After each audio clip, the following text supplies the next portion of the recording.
بەناوی خوای گەورەی میهرەبان سڵاو لە ئێوە بینەرانی خۆشەویست خۆشحاڵم کە خوای پەروەردگار تەمەنی ئەمانەتی پێبەخشین و ئەم جارەش لە ئەڵقەیەکی نوێی بەنامەجێکەوتە بە خزمەت ئێوەی خۆشەویست دەگەینەوە. خۆشەویستان ئەم جارە باس لە بابەتی مانا و ماناداربوونەکەین، یعنی ئەچێک لە خەسڵەتە سەرەکیەکانی کە مرۆڤی ئێستای پێ ئەناسرێتەوە بریتە لەوەی کە چۆن بە دوای مانا ئەگەڕێ و چۆن ژیانی مانەدارە بێ. لێتان ناشارمەوە من بۆ خۆم دانی بە تێفکرینی خۆم ئەوەنی کە سەیری دیاردە تازەکانی ئێستاکەم و بە تایبەتی ئەم سەردەمە کە پێکوترێ سەردەمی مۆدێرنە و تێکشکاندنی کلاسیک و بەجێهێشتنی سەردەمی کلاسیک هەست دەکەم کە حتا مانای مرۆڤیش لە بەردەم تێکشکانێکی گەورایە، چونکە ئەوەی کە پێگوترێ مۆدێرنە تەنها دەستکاری باو بڵێن شێوازی پەیوەندیەکانمان ناکە، تەنها سمارتفۆنێکمان ناداتە دەست و بڵێ دەیتر ئێوە پەیوەندیەکانی خۆتان گرێدەن و کار ئاسانی بکە، بەڵکو دەستکاری شوناسمانەکە، دەستکاری مانامانەکە، چۆن دەستکاری ڕوخسارمانەکە، دەستکاری جلوبەرگمانەکە، دەستکاری مانای ژیانمانەکە، تەنانەت دەستکاری مانای خێزانی و هەروەها بەها باڵەکانی شەکە. ینی ئایا ئینسان لێرە بەڕاستی دەسەوسانە لەوەی کە ئەوەی کە مۆدێرنە هێناوێتی لە شێوەی جەبریەتێکە ئەی خاتە ناو با بڵێن دۆخێکەوە کە بێدەسەڵاتێکە یاخود ئینسانیش لەگەڵ یاخود لە تەنیشتی ئەمەوە مرۆڤیش بەخۆی با بڵێن بەشێکە لە هاوسەنجەکە یاخود بەشێکە لە ململانێکە. قسەکە لەسەر ئەوەیە ئایا مرۆڤمانە بە شوێنەدا یا شوێنمانە بە مرۆڤەدا، یعنی ئەمانە هەمووی پرسیاری گەورن. مەسەرەن بۆن منە تەبیبێک دکتۆرێک کە لە عیادەکەی خۆیان دانیشێ ئێمازانی کە ئەو ڕووبەرە ئەو فەزایە دکتۆرێک تیا دانیشتووە و کلینگێکە ئێمە پێڵێن ئەیادە و ئەمە بە جۆرە لە جۆرەکان ڕەنگە دکتۆرەکان بە بکە، دکتۆرەکەمانە بەو شوێنە بە لە جگەیەکی دیکە بینیم مەسەلەن بۆ منە کەسێک کرێکاریەکە ئەزانین کەەوە کرێکارێکە لەوێ کارەکە. هەروەها شوێنیش هەیە یعنی با بڵێن ئەوە فەرزەکە کە ئەچینە ناوی یەک دۆخ دروستەکە بۆ نمونە ئەگەر کرێکارێک و دکتۆرێک و مامۆستایەک و واروەها محامێک بچێت نە بازار، فەزای بازار هەمووی بازارە ئەڵێ نەمان خەڵک هاتوو بۆ بازار. ئەم بابەتە بابەتێکی زۆر خۆشە و بابەتێکیشە معنیە ڕاستەکەی بە هەمومان و بەڕاستی پێویستمان بەوە هەیە کە زانیاری لەسەر وەرگرین. من لێتان ناشارمەوە دکتۆر ڕەسوڵ ئیبراهیم لە یەک دوو محازڕەیە دانیشتم، زۆر جوان باسی ماناداربوونی کرد، بە باشم زانی ڕاستەکەی لەبەرەوەی دکتۆراکەی لە دەروونناسی گشتیایە حەزم کردم جارە ئەو ینی لەگەڵ ئەوە ئەم گفتوگۆیە بکەم و لە نەتیجە ینی شتێکمان دەستکەوێت لەوەی کە بەڕاستی ئێمە کە مۆدێرنە هاتووە لە بەردەمی بێبەهاکردن و بێماناکردنی ئینسانان یا لەسەر ئەوەیە سەر لە نوێ خەریکی داڕشتنەوەی مانای ئینسان و ماناداربوونی ئینسانین. من زیاتر حەزم لێ وەڵامی ئەم پرسیارم دەستکەوێتەوە. دکتۆر یاخۆ بەخێر بێی، خوشحاڵم کە لێرە گفتوگۆی ماناداربوونی ئینسانەکەین. سوپاست دەکەین. خستان خۆش بێ، دەستخۆشی بۆ بەرنامە تازەیە. دیارە تۆ هەر لە شوێنەکە بی ئەلحەمدولیلا شوێنەکە هەم بەرنامەکە ڕەونەقێکی باشتر و جوانتر ئەدا بە بابەتەکان و خودت یەکێکی لەو کەسانی کە هەست دەکەم لە بابەتی ماناداربوونە پشکێکی باشت بەر. سوپاس دەکەم دکتۆر بۆەوەی کە بینەریش بزانێ ئێمە باسی چیەکەین، با سەرەتا بپرسین هەر زۆر سادە بڵێن ماناداربوون چییە؟ یعنی شتێکیە ناوی بێمانایی بێ و دوای ئێمە ماناداری بکەین. طبعاً یەک پۆلێن هەیە ئێمە هەموو جارێک کە باسی ماناداری ئەەکەین یان باسی لە دەروونناسیە یەکسەر دەمانگەێڕێنێتەوە بۆ مەدرسەیەکی دەروونناسی کە بە مەدرسەی لۆگۆتراپی ڤیکتۆر فرانکل بەناوبانگە خەڵکی ئەڵمانیایە. ئەو هەر بۆ خۆشی لە پۆلێنی کەسایەتیە باسی دوو جۆر کەسایەتی دەکات. باسی کەسایەتێک دەکات کەسایەتێکی مانادارە وە کەسایەتێکی تشمان هەیە کەسایەتی بێمانایە. بێمانایی بۆ مانایە نییە کە ئەو کەسە هیچ ئەرزشێکی نییە یان هیچ قیمەتێکی نییە. نە ئێمە کە باسی ماناداربوونی تاک ئەەکەین، یعنی ئەو کەسە پەیوەندی بە چۆن ئەڵێ کە خۆشت ئاماژت پێکرد، پەیوەندی بە شەهادەکەوە نییە، پەیوەندی بە خودی ئەو فرمان و ئەرکە نییە کە ئەو کەسە هەیەی، پەیوەندی بە نەخوێندەواریەوە نییە، پەیوەندی بە نەخۆشی و ساغ و سەلامەتیەوە نییە، پەیوەندی بە ڕەگەزی نێرومێوە نییە، پەیوەندی بە شارنشین و گوننشینەوە نییە. مهم ئەوەیە ئەو کەسە لە سەرووی ماناداربوون ئێمە باسی ئامانج دەکەین لە ژیانمانە، هەمیشە دەڵێن ئامانجدار بین بۆی کەسێکی کاریگەر بین، بەڵام ڕێک ماناداری لە سەرووی ئامانجیشەوە هەیە. یعنی تۆ سیر کە مانەداری ئەوەیە کە بتوانین ئەگەر هەر ئەرکێکمان هەیە لە هەر ئۆرگانێک لە هەر چۆن ئەڵی پوینتێکی ئەم کۆمەلگایە چووەکو خێزان چووەکو ئەو شوێنی کاری لێ دەکەین، چوو ئەو شوێنەی کە بۆ نمونە دەست و پەنجەمان گەرمە لەگەڵ کەسانی تردا، کەسێک بین کە شوێنێک بەجێ بێڵین، شوێنێکی ئیجابیش بەجێ بڵین، نەک شوێنی خراپ. چونکە نابێت لە بیرمام بچێ جیاوازی زۆر هەیە لە نێوانی شارلی شاپل و لە نێوانی بۆ نمونە هیتلەرە. هەردووکیان دوو کەسایەتی ناودارن، بەڵام یەکێکیان چی کردو بۆ مرۆڤایەتی، وەکێکیان ئەوەی تریان چی کردو بۆ مرۆڤایەتی. دکتۆر ببوورە ئەگەر لێرە پرسیارەکە ئەوە بێ مادام شتێکەیە ناوی ماناداربوونێکی پۆزتیف و باشە، لە لاشەوە ماناداربوونێکی تر هەیە کە نەگەتیف و خراپەکە، باشە بۆ ئەم دوانە هەردووچان مانادار نین. یعنی مەسەرەن بۆ منە ئەها ئێمە کەسێکی باش و بە ئاو بڵێن کەسێکی خێرکەر و کەسێکی ئاینی و کەسێکی چاوپاک و داوێن پاک هەیە، هەمومانەڵێن کەسێکی باش، لە تەنیشتیشەوە کەسێکی خراپ هەیە، هەمومانەڵێن کەسێکی خراپ. یعنی ئەم دوو شوناسە هەردووکی مانەدار نین. هەردووکی مانەدارە، بەڵام یەکیان مانەدارێکی خراپە کە هیچ سوودێکی بۆ کۆمەلگانیە، ئەوەی تریشیان مانەدارێکی باشە کە سوودێکی هەیە بۆ کۆمەلگا. مەسەڵەن خۆشت ئاماژت پێکرد لە نێوانی پزیشک و با بڵێن جیهانی پزیشکیە دەیان کەسمان هەیە کە ناوبانگێکی باشی هەیە. هۆکارەکەی چیە؟ هۆکارەکەی ئەوەیە کە کەسێکی مانادارە. جا من ئێستا دەچمە ناو بابەتە گرنگەکانی ناو ماناداری، بابەتەکانی ناو گرنگی یعنی ناو ماناداری ئەوە نییە کە مەسەڵەن من مامۆستایەکم دەچمە کلاس و ئیتر دەرسەکەی خۆم دەڵێمەوە کۆتایی بە بابەتەکە ئەهێنم کۆتایی تەواو، یعنی ئەوە نییە، بەڵکو مامۆستایەتی بابەتێکی گرنگە لە ژیاندا کە وەکو ئەرک ئێمە وەکو پیشە هەمانە. باوکایەتی ئەرکێکی گرنگە کە وەکو ئێمە ڕۆڵی باوکایەتی دەبین یان دایکایەتی، یان هەتا کەسێک کە تەکسی پێیە شۆفێرێکە لەو شارەیە ئیش دەکات. چەندان جار ئێمە لەگەڵ کەسانێکدا سەرکەوتوین ڕقەمی شۆفێرەکە وەردەگرین بۆ ئەوەی ئەگەر ویستمان جارێکی تر با بڵێن ئەگەر ئیشمان پێ بوو جارێکە تەلەفۆنی بۆ بکەین. من لە شارێک لە ئیسفەهان بۆ نمونە سەرکەوتمە تەکسیەکەوە، لەوێ پیاوەکە یەکسەر ئەلبومێکی لە ناو چەکمەجەکە دەرهێناوتی ئەمە شوێنە باشەکانی ئەم شارن، ئەگەر ویستت بچی ئەوە تەلەفۆن بۆم کە یان ئەگەر نەشم توانی کەسێکت بۆ تەرتیب دەکەم. لەوانەیە کەسێکی تر هەمان ئەو کارە بکە، بەڵام ئەو کارەی ئەو ناکە. لێرەدا دووشتی جیاواز دەرەکەون. مامۆستایەک بۆ نمونە لە کلاسەکەیدا ئەگەر تەلەبەیەک گرفتی هەبێ گوێی ناداتێ، دەڵێ من ئەوە ئەرکی من نییە، تەنها دەرسەکە ئەرکی منە. ڕۆڵی ئەو تەنها لە چوارچێوەی بابەتێکە دەبینێتەوە کە باسکردنی ئەو مەوزوعەیە یان ئەو اختصاصی خۆیەتی. باشە مامۆستا ببوورە بۆی تۆ درێژە بە بابەتەکە بدەی. لێرە قسەیەکم دەست کەوت ئەویشەوەیە کە یعنی خەسڵەت با بڵێن ڕەفتار زۆر جار واکە کە مەسەڵەن بۆن منە کەسەکە مانا پایدا یا مانادار ببێ، ینی ڕەفتار چەندێک گرنگە لەسەر ئەزانین چ ئێمە لە یەکەم ڕۆژی لەدایک بوونەوە ڕەفتارەکەین. باش یعنی ئەو دقەیە کە ئێمە لەدایک دەبین بە گریانەوە دەست پێ دەکەین و دەمانەوێت گریانەکان ببێتە بەردی بناغی پەیوەندی ئێمە و ئەوانی تر. یعنی ڕەفتار لە پێناوی پەیوەندیدایە. پەیوەندیەکیش باشە ئەو پەیوەندیە کە من و تۆ هاوسۆز دەکا، هاو دڵ دەکا لەگەڵ یەکتریە. کاتێک کە من ناتوانم لەگەڵ تۆیا بژیم، یعنی ئەو پەیوەندیە کەوتۆتە خەتەرەوە، یعنی ئەو ڕەفتارەی من لەگەڵ ڕەفتاری تۆیا جیاوازە. بۆیە لە دنیای ئینساندا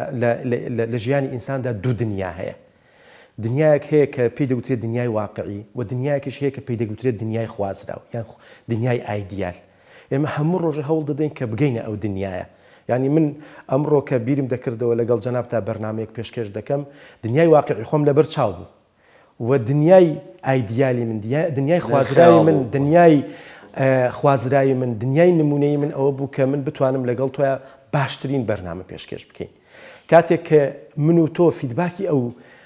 بینەرانە دەبیستینەوە ئەو کاتە دەزانی کە ئێمە گەیشتونەتە لە سەداسەتی دنیای خوازراوی خۆمان لە نێوانی دنیای خوازرا و دنیای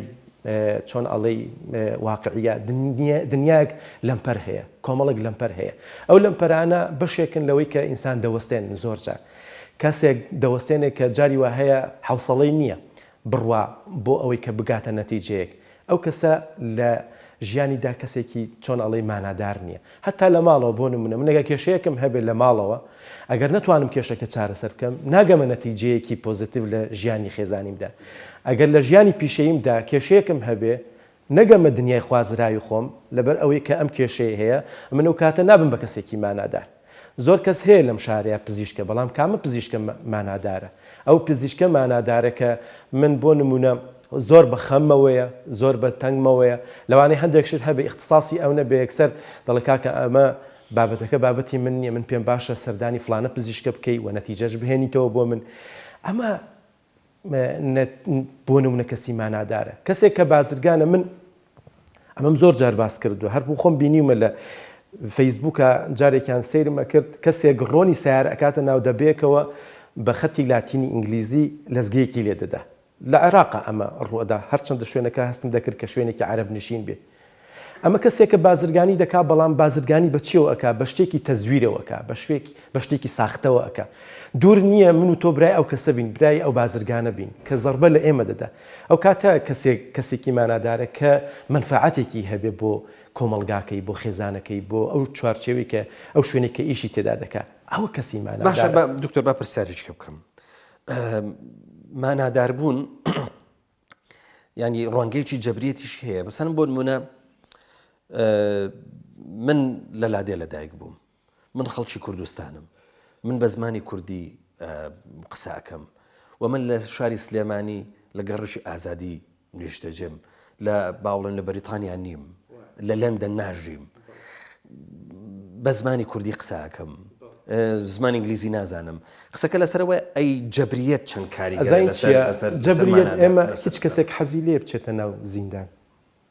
هیچ کەسێک حەزی لێ تووشی نەخۆشی بێ هیچ کەسێک حەزی لێ بۆ نمونە تووشی ئەوە بێت کە پارەی کەم بێ ئەو داهاتی کە هەیەی بەشی نەکات هیچ کەسێک حەزی لێ نییە بەڵام مەدرسەی لۆگۆتراپی یان مەدرسەی مانەداری مانە چارەسەری ئەوەی کە ڤیکتۆر فرانکڵ باسی دەکات یەکێکە لەو مەکتەبانەی کە ئینسان دەتوانێت لە ناڕەحەتترین یعنی لە ناڕەحەتترین لەحزەیە خۆی بدۆزێتەوە یعنی ئەوەی کە جەنابەت باسی دەکەی مەسەلەن من لە لادیەکە ئاژیم لەوانەیە وەکو پێویست وەسائلەکانی ژیان ئەوەی کە خۆشی ئەدا بە ژیان دەستم نەکەوێت یان حتا ماندێلا کاکە لە زیندانە بۆ 20 ساڵ بەڵام دوای کە دێتە دەرەوە کتێبێک نووسێ بە ناوی خۆشەویستیەوە دوای دەبێتە کەسێکی مەسەلەن کارێزمە یعنی پێغەمبەر صلی الله علیه و سلم ئەو هەموو کێشە و گرفتانی کە لە سەردەمی سەرەتای داعوەی یەکەما کە تووشی بووە بەڵام دواتر لە ناخۆشترین ناڕەحەتیە ئەو مانایەک ئەدۆزێتەوە بۆ پەیامبەرایەتی خۆی بۆ ئەوەی کە ئەو پەیامێکی پێ مەسجێکی پێ نامەیەکی پێویستە بیگەێنێتە مرۆڤایەتی لە کاتێکدا کە تووشی هەزاران کێشە و گرفت دەبێت ئێمە دەتوانین ئەوەی کە ڤیکتۆر فرانکڵ باسی دەکات باسی چەمکێک دەکات کە زۆر زۆر مهمە چەمکی ئیرادەیە باسی ئەوە دەکات کە ئینسان لە ناڕەحەتترین لەحزەی ژیانە دەتوانێت مانا بدۆزێتەوە بۆ ژیانی خۆی هەتا ئەگەر نەخۆشی ئێمە دوو جۆر کێشەمان هەیە لە ژیانماندا کێشەیەکمان هەیە کە چارەسەر دەکرێت کێشەیەکمان هەیە کە چارەسەر ناکرێت مەسەلەن من تووشی نەخۆشی زەختە بوو نەخۆشی زەخت ناتوانین چارەسەری بکە ئەو نەخۆشیانەی کە مزمینن بۆ نمونە بە درێژایی مەسەلەن تەمەن لەگەڵما ئەبن یعنی من دەبێت تەسلیمی ئەم نەخۆشیە ببم نا دەبێت لەو لەحزەیەوە کە من دەزانم تووشی کێشەیەک بووم کە ناتوانم چارەسەری بکەم بەڵام دەبێت ئیرادەم ئەوەندە بەهێز بێ کە بتوانم چۆن ئەڵێ شتێک بدۆزمەوە کە ماناداری من زیاتر بکە من دەبێت کەسێک بم لە ناو هاوڕێکانمدا باشترین کەسی هاوڕێکانم بم من دەبێت لەو شوێنێک کە کار دەکەم باشترین کەس بم کە لەو شوێنەدا کار دەکەم من ئەگەر باوکم دەبێت باشترین باوک بم لە ناو ئەو خێزانەدا کە هەم من کە لە گەڕێکەکەم دەبێت باشترین دراوسێ ئەو شوێنە بم کە دراوسەکانم هەستم پێ بکەن ئەگەر چی نەخۆش بم ئەگەر چی لەم پەر و ئازار هەبێ ئەگەر چی فەقیر بم ئەگەر چی لە لادەیە بژیم هەتا ئێمە کاکە جاری وا هەیە کەسێکە بین جوتیارە بەڵام جوانترین جوتیاری ئەم شارەیە ئەم وڵاتەیە پرسیاری ئەمە بکەم دکتۆر ببوورە تەمان بۆەوەی کە تۆ کەسێکی مەناداری باش بیت و مەناداربوونەکەت تەنها بۆ خۆت نەبێ بەڵکو بۆ ئەوانێتی دیکەش بێ تەوان مەناداربوون ئەمەی مهمە تۆ بەهار بۆ خۆت کەسایەتێکی بەهێز و بە ئاوڵێن لە ناغی خۆتە کەسێکی زۆر باش بی بەڵام وەختێک کە سوودت بۆ دەوروبەرەکەت نییە و ئەم باشبوونە ناگاتە دەوروبەرەکەت ڕەنگە شتێکی زۆر جوزئی بێ ینی ئەم ماناداربوونە بەس بە بۆ نازانم ینی ئەگەر باسی ئەم جۆرە لە ماناداربوون بکەین ئەبێ بۆ کۆمەڵک پاڵنەر بگەڕین باشە پاڵنەرەکانی ماناداربوون و ماناداربوونێک کە ئێمە چاوەڕێەکەین کە ئێمە پێمان باش کە ئێمە دەمانەوێ و خواستی ئێمەیە پاڵنەرەکانی ماناداربوون چییە؟ مەسئولیەتە ڕێک بەرپرسیارەتیە ئەزانین چێکاک پەیوەند ئێمە کاتێک کە لە ناو کۆمەڵگەدا دەژین کۆمەڵێک شتمان پێدەدا و ئێمەش کۆمەڵێک شت بە کۆمەلگا ئەدی لەو ڕوانگەیەوە ئێمە شتێک دێتە بەردەمی ئێمە ئەویش بریتیە لە ئەرکی بەرپرسیارەتی عەرزم کردی یەکێک لەو شتانەی کە مەدرسەی لۆگۆتراپی بە ئینسانی دەدا بریتیە لە دۆزینەوەی خود لە تاریکیدا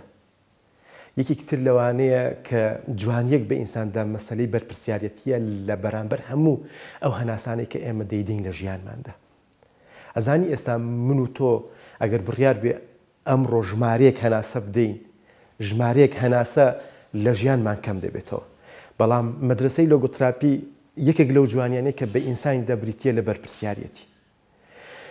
لەوانەیە هەندێک جار نەکردنی شتێک بەرپرسیارەتی بێ بەڵام لە هەندێک جاردا بە جێگەیاندنی شتێک بریتی بێ لە بەرپرسیارەتی کاتێک کە ئێمە لە ناو کۆمەلگایەکدا لە ناو نوقتەیەکی ناو ئەو کۆمەلگایەدا کە پێی دەوترێ ڕووبەری گشتی خۆمان بە بەرپرسیار دەزانی لە فڕێدانی دەبەیەکەوە لە ناو سایارەوە لە پاک و خاوێن ڕاگررتنی ماڵ حتا لە بەرپرسیارەتی بەرامبەر بە خۆمان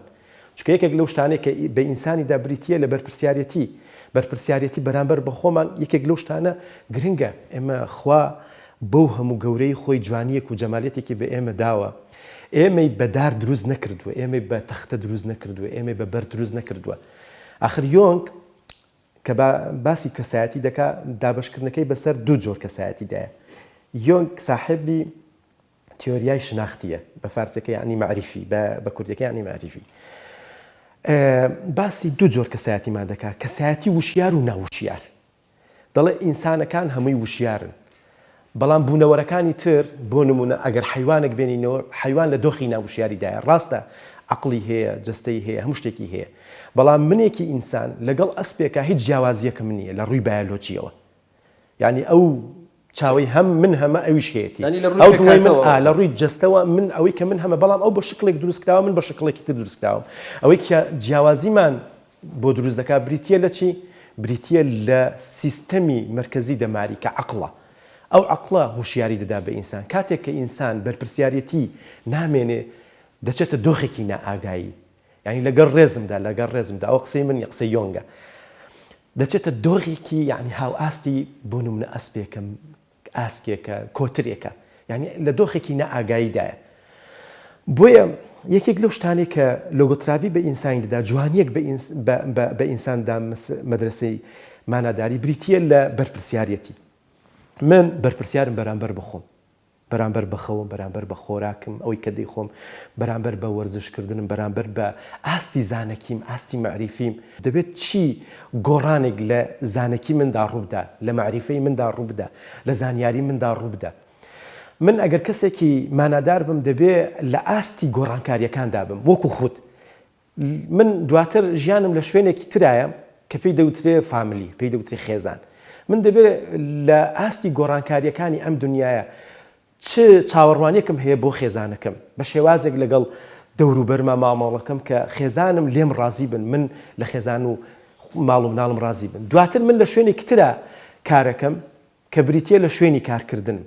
دەبێت بەرپرسیارەتی بەرامبەر ئەو شوێنەش هەڵگرم وەکو پیشە وەکو ئەو کارێکە دیکەم وەکو ئەو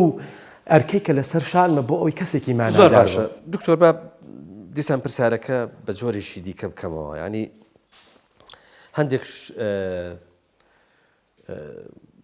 هەندێک بابەت هەن زۆر هەست دەکەم زۆر دێنە ناو مەسەلەن ئەم پرۆسەی ماناداربوونی ئینسان ینی تۆ سەیری کە وەختێک ئێمە لەدایکە بین پێمانە گوترێ مناڵ ئەنجا مێر منداڵ ئەنجا گەنج ئەنجا پیر ئەسەرێکی پۆلێنێکەیە لە مانادار بوون بەڵام کەس نەیوت تۆ مناڵێکی باش هێشتا گەنجێکی باش پیرێکی باش وانە ئەمان لەلایەکی ترەوە هەندێک پێدراوی تر هەن پێدراوی مەسەلەن بۆن منە زانستین خوێندکار قوتابی ئەنجا دوایی مامۆستا چوزانم پڕۆفیسۆر دکتۆر یعنی ئەمانەش دیسان بە جۆرە لە جۆرەکان مانە بە ئینسانە بەخشن بەڵام قسەکە هەست دەکەم قسەکەی ئێمە زیاتر لەسەر ئەوەیە چۆن پڕۆفیسۆرێکی باش چۆن دکتۆرێکی باش چۆن مامۆسایەکی باش چۆن قوتابێکی باش قسە لەسەر ئەم باشیە دیسان مەسەلەن بۆن منە قسەیە ینی باشی لەوانەیە چوزانم لە شوێنێکەوە بۆ شوێنێکی بکە بگۆڕێ یان مەسەلەن بە مانایەکی تر با پرسیارەکە بکەم زۆر وازەحتر مەسەلەن من ئەگەر ئێستا بڕۆم بۆ بەریتانیا هەموو کەس دەزانم من موسڵمانم دەزانم من موسڵمانم چونکە ئەزانێت لەکوێ هاتووم لە کوردستانەوە کوردستان ئاینی چیە موسڵمانە ئەجا موسڵمانێتی مەسەلەن بۆ من بۆ بە مانایەک بۆ بە شوناسێک بۆ بە ژیانی منی مانادار کردووە قسەکە لەسەر ئەوەیە لە تەنیشتی ئەمانەوە شتێکی تری هەیە کە ئینسان ئیزافەی کا بۆ ماناداربوونی خۆی ئەزانین چیە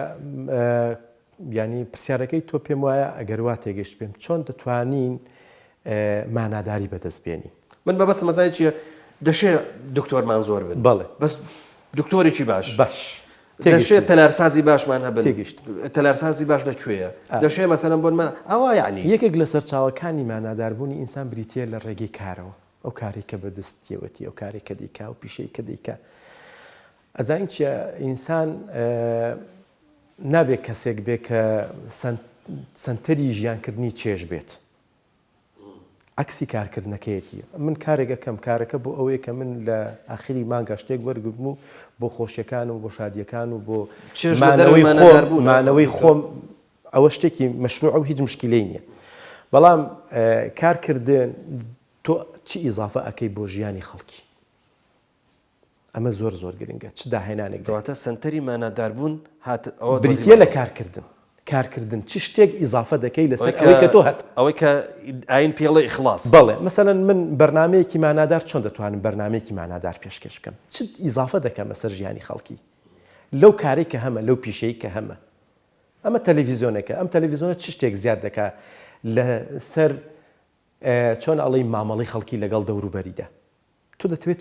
چی بڵێ استراتیجی کارکردنی تۆ چییە دەتەوێت ئەو خەڵکە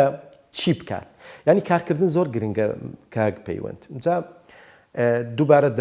دەمبیتەوە لای پۆڵێنێکی تری سلیگمان کە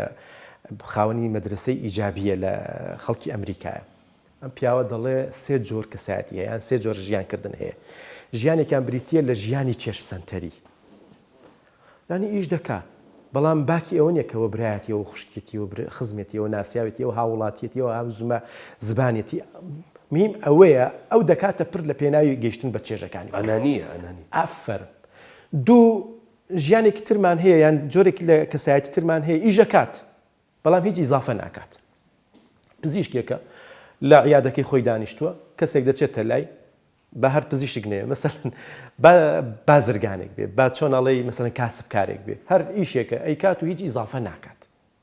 هیچ شتێک ئیزافە ناکات بەڵام جۆری سێمیان لە ژیانکردن بریتە لە چی؟ بریتە لەوەی کە ئێمە لە ڕێگەی کارکردنەوە چ شتێک زیاد دەکەین بۆ ژیانی خەڵکی کە لایەنەکە لایەنێکی ئیجابی بێن نەک لایەنێکی سلبی. دکتۆر بە پرسیاری ئەوە بکەین خۆ ئەگەر ئەمما ناداربوونە پرۆسیەکی گرنگی ئیسلاحی بێ یاخود بنیادنان بێ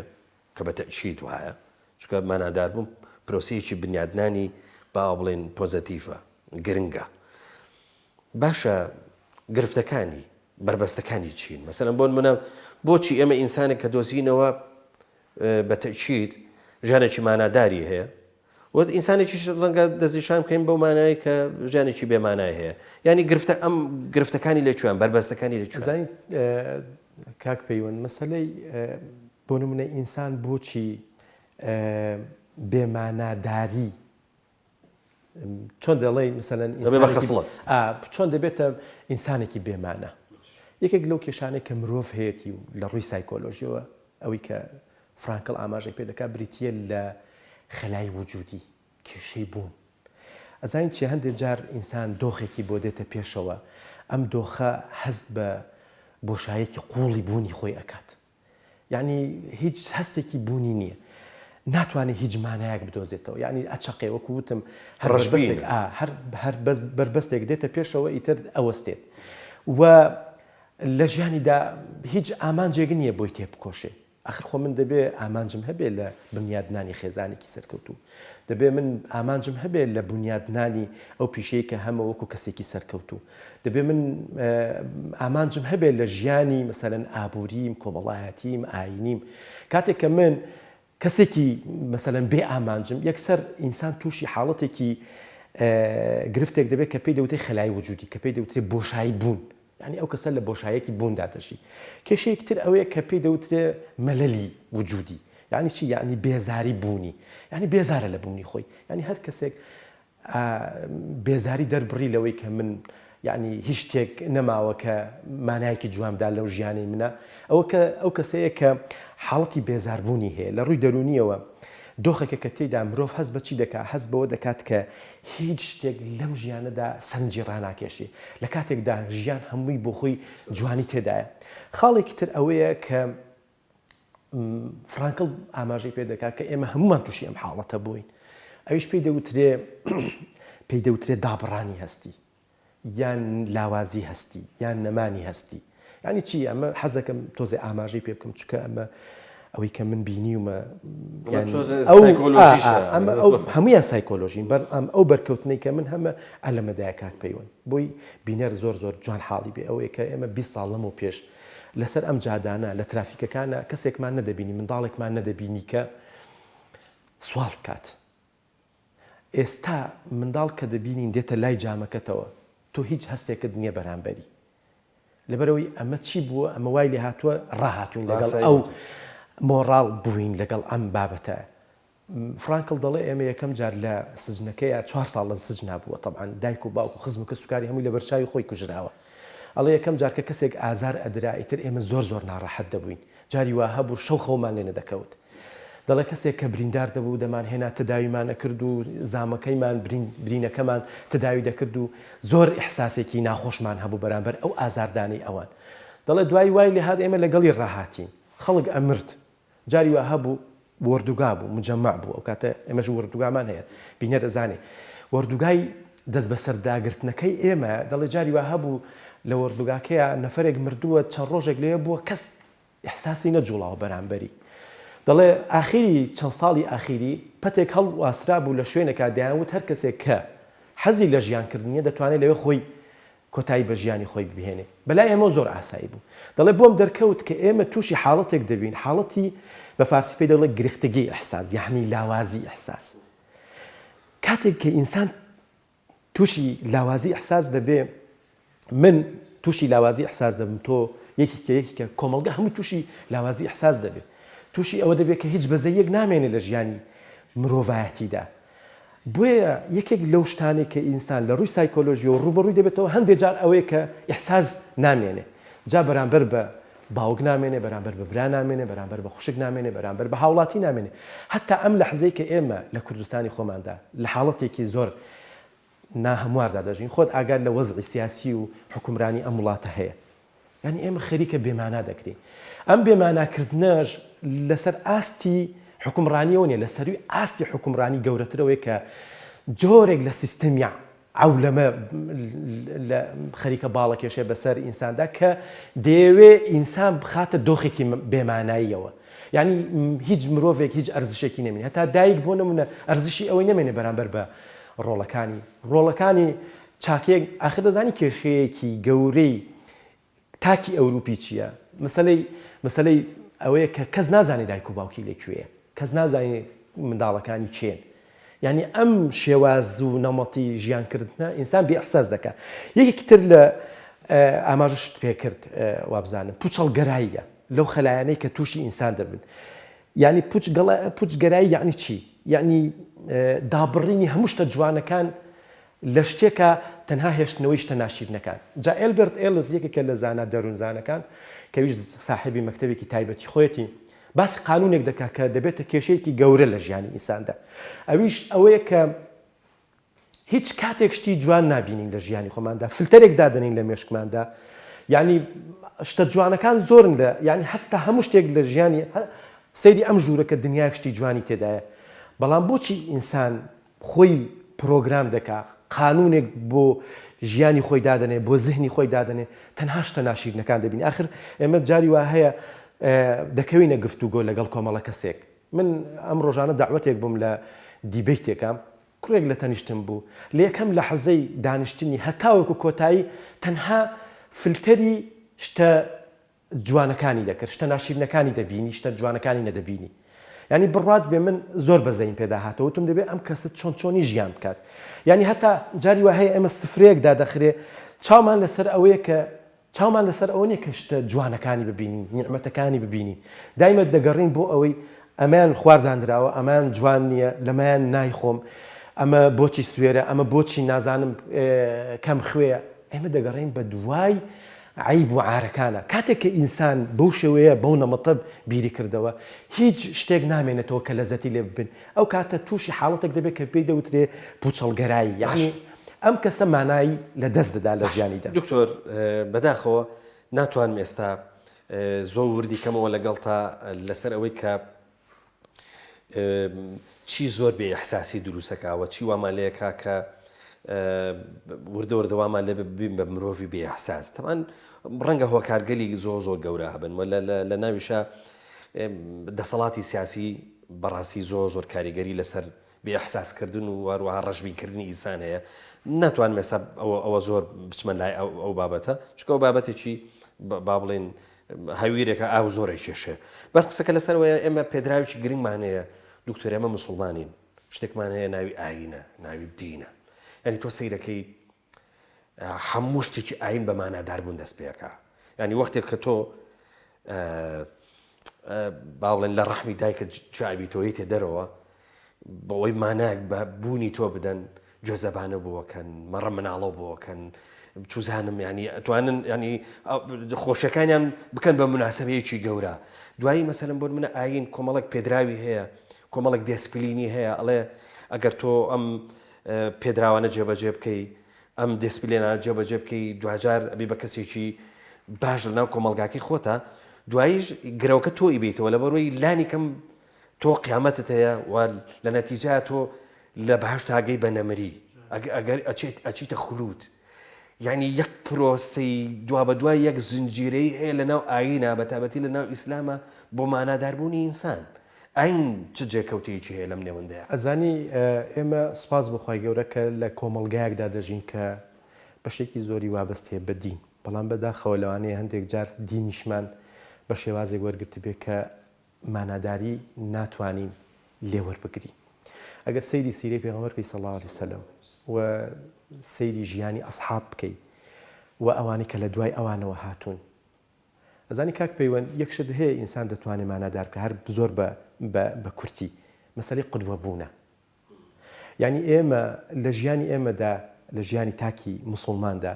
زۆر قودوە هەن. مەرج نییە من لە هەموو ئەسحاب، لە ژیانی هەموو ئەسحابێکە، لە ژیانی هەموو پێشینەیەکی دوای ئەسحاب هەموو شتێکانیان باش بوو بێ، نەخێوان نییە. لەوانەیە بەس من دەتوانم لە دایکم لەوانەیە سیفەتێک وەربگرم کە دەبێتە قودوە بۆ من، کە چۆن ئەڵێی ماناداربوونی من بەهێز دەکات. پێغەمبەر صلی الله علیه وسلم ئەزانی یەکێک لەو شتانەی کە ئای ناتوانێت ئیشی لەسەر بکە، هۆشی زیرەک، مەسەلەی ئەو فەزیلانەیە کە ئیسلام بە ئینسانی ئەدات، بە مرۆڤایەتی دەدات. یعنی ئێمە کۆمەڵێک بەها هەیە کە هۆشی مەسنوعی، ئەوەی کە پێی دەوترێ زیرەکی دەست کرد، ناتوانێت زەفەر بە موسڵمان بەرێ. لەبەرەوەی زیرەکی دەستکرد ناتوانێت بەزەی لە مندا بڕێت ناتوانێت احترام لە مندا بڕێت ناتوانانی هاوکاری لە مندا بڕێت ناتوانانی بەرپرسیارەتی لە مندا بڕێت بزانە پێغەمبەر صلی الله علیه و سلم بەزەی بەرامبەر بە ڕەفیقەکانی چۆن بووە بەرامبەر بە منداڵ چۆن بووە بەرامبەر بە خێزانی چۆن بووە بەرامبەر ئەو کۆمەلگایی کە هەتا کافر بووە بەزەی چۆن بووە بەرامبەری وتوێتی هەر کەسێک لە دوای فەتحی مەکەیە ئەڵێ هەر کەسێک ئەوە بکە معلومە خەڵکانێک هەبوون کە بەرامبەری وەستاون معلومە خەڵکانێک هەبوون کە خوێنیە دەستیان سوور بووە بە خوێنی مسلمانان بەڵام توێتی بەزەی هەبووە توێتی هەر کەسێک بچێت بۆ ئەوێ قودوەبوونی پێغەمبەر صلی الله علیه و سلم لە بەزەیەکەیەوە بووە قودوەبوونی پێغەمبەر لە احترامەکەیەوە بووە احترامی هەبووە احترامی بۆ مناڵێک داناوە احترامی بۆ گیان لەبەرێک داناوە احترامی بۆ چی داناوە بۆ درەختێک داناوە وتوێتی هەر کەسێک درەختێک بچێنێ ئەوە سەدەقەیە بۆ ئەو هانی داوە بۆ ئەوەی کە سیرکە ینی جاری بەرپرسیارەتی کاکە كلكم راع وكلكم مسؤول عن رعيته حدیثە جوان و شاکارەکەی ئینسان ئەگەر ئەمە تەطبیق بکات دەزانی چەند مهمە لە ژیانیدا کە یەکێکە لە ئایتمەکانی ماناداری یەکێکە لە کەرسەکانی ماناداری مەسەلەی تەعاون پێغەمبەر صلی الله خوای گەورە لە چەند شوێنە ئاماژە دەکات لە قورئانەکە تعاونوا على البر والتقوى لەکوێن مەسەلەن هەرچی کۆبوونەوەی ئێمە ئەو کۆبوونەوەمان لەسەر چییە من و تۆ لەبەر چی گفتوگۆەکەین بۆ ئەوەی شتێک ئیزافە بکەین لەسەر ژیانی تاکی مرۆیی سەر ژیانی ئینسان یعنی سوپاس بۆخوای گەورە ئێمە کۆمەڵگەی ئێمە کۆمەڵگەیەکی خاوێنە هەتا سیرکە کاک پەیوەند من زۆر جار بیر لەوە دەکەمەوە ئەوەی کە دەگوزارێ لێرە لە داڵاز بگوزارێ لە ماوەی 1 سەعاتە ینی ئەمنیەتی ئەم شارە دەکەوێتە ژێرمەترسیەوە مەسەلەکە حکومڕانی نییە مەسەلەکە ئاستی بەرپرسیارەتی ئەو خەڵکەیە ئەمە خەڵکێکی زۆر باشمان هەیە خەڵکێکی زۆر چاکمان هەیە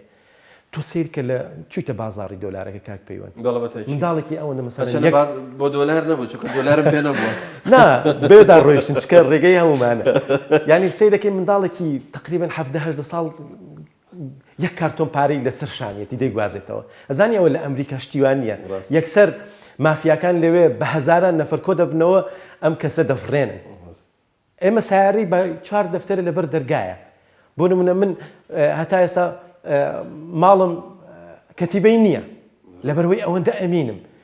ئەمە هۆکارەکەی چییە هۆکارەکەی ئەو مجتەمەعەیە کە دەستی گرتووە بە ئیسلامەتەکەیەوە ئێمە کۆمەڵگەیەکی مسلمانمان هەیە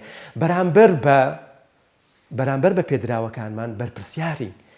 نامانەوێت لەسەر ژیانی کەسێکی تر بژین چێش سەنتەریمان نییە زۆر باشە دکتۆر بە پرسیار لە ڕوانگەیشی دیکەوە بکەم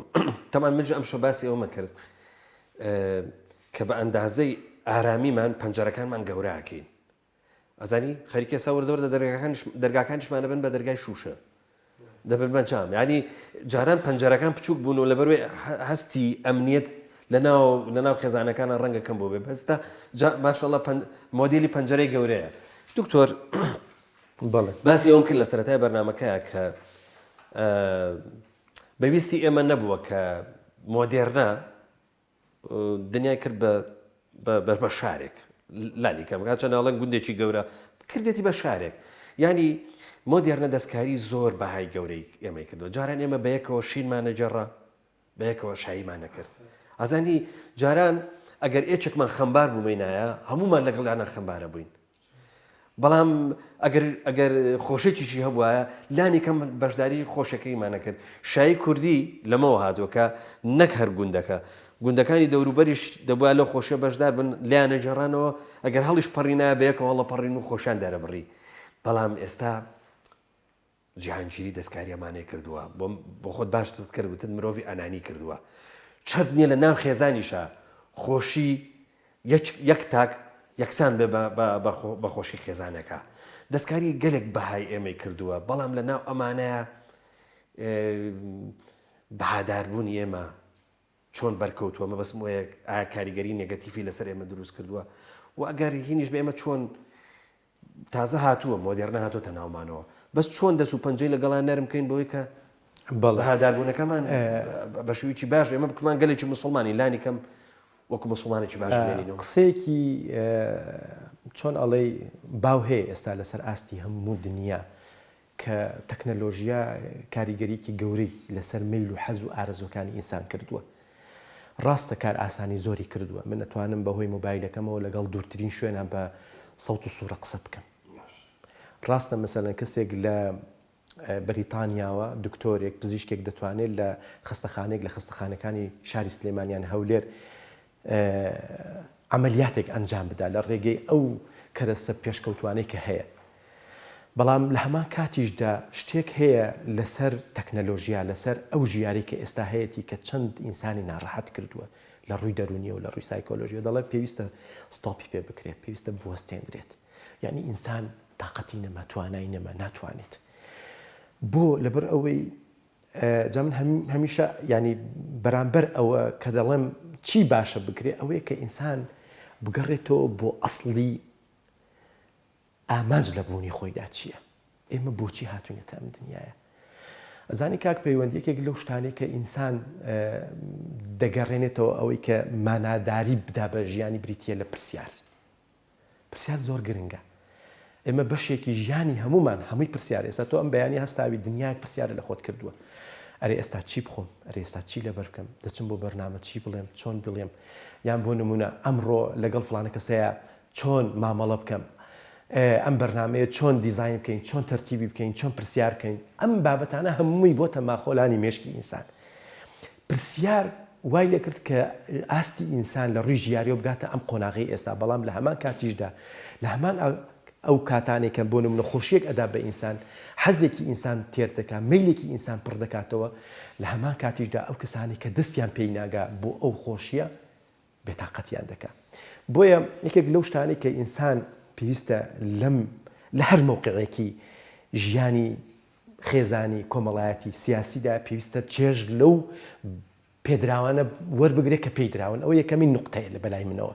ینی وەکو چارەسەر سازێکی دەرونی ئەوەی کە ئەوەیە کە ئەمە چاوم لەوە نەبێت کە بۆ نمونە فلانە کەسە شتێکی هەیە من نیمە زۆر شت هەیە من هەمە ئەو نیەتی بۆ ئەوەی کە من یەکێک لەو شتانێک کە ئینسان مانادار دەکات لە ڕووی سایکۆلۆژیەوە ئەوەیە کە هاوسەنگی نێوان جستە و دەروون ڕابگرم من کۆمەڵێک نیازم هەیە لە ڕووی بایۆلۆجیەوە بەڵام قەناعەتم هەبێ یەکێک لەو شتانێک کە ئیسلام زۆر مسلمانەتی ژیانی تاکی مسلمان زۆر چەختی لەسەر دەکاتەوە مەسەلەی قەناعەتە بەڵام قەناعەت بەو مانایە نا بۆ نمونەیتر من لە سوچی ماڵێکە دانیشم و ئیتر هیچ ئیشێک نەکەم نا دەبێت بجوڵم چکە لە ڕووی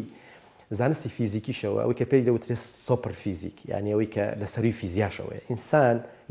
ینی تەن گۆڕانی بەسەردانایە هەتاوەکو نەجوڵێ من و تۆی مرۆڤیش تەنێکی لەناو ئەو گردونەدا هەتا نەجوڵێن گۆڕان بەسەردانایە من چاوەڕێ بم وڵا کاکە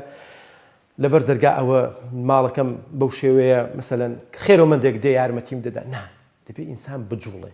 جا من زۆر جارە ئەوە لەگەڵ کۆمەڵە گەنج و ئەوانە دائانیشم یعنی یەکێک لەو شتانی کە بە منی بەخشیوە مەسەلەی ئەو ئەزمونکردنە جیاوازانەیە کە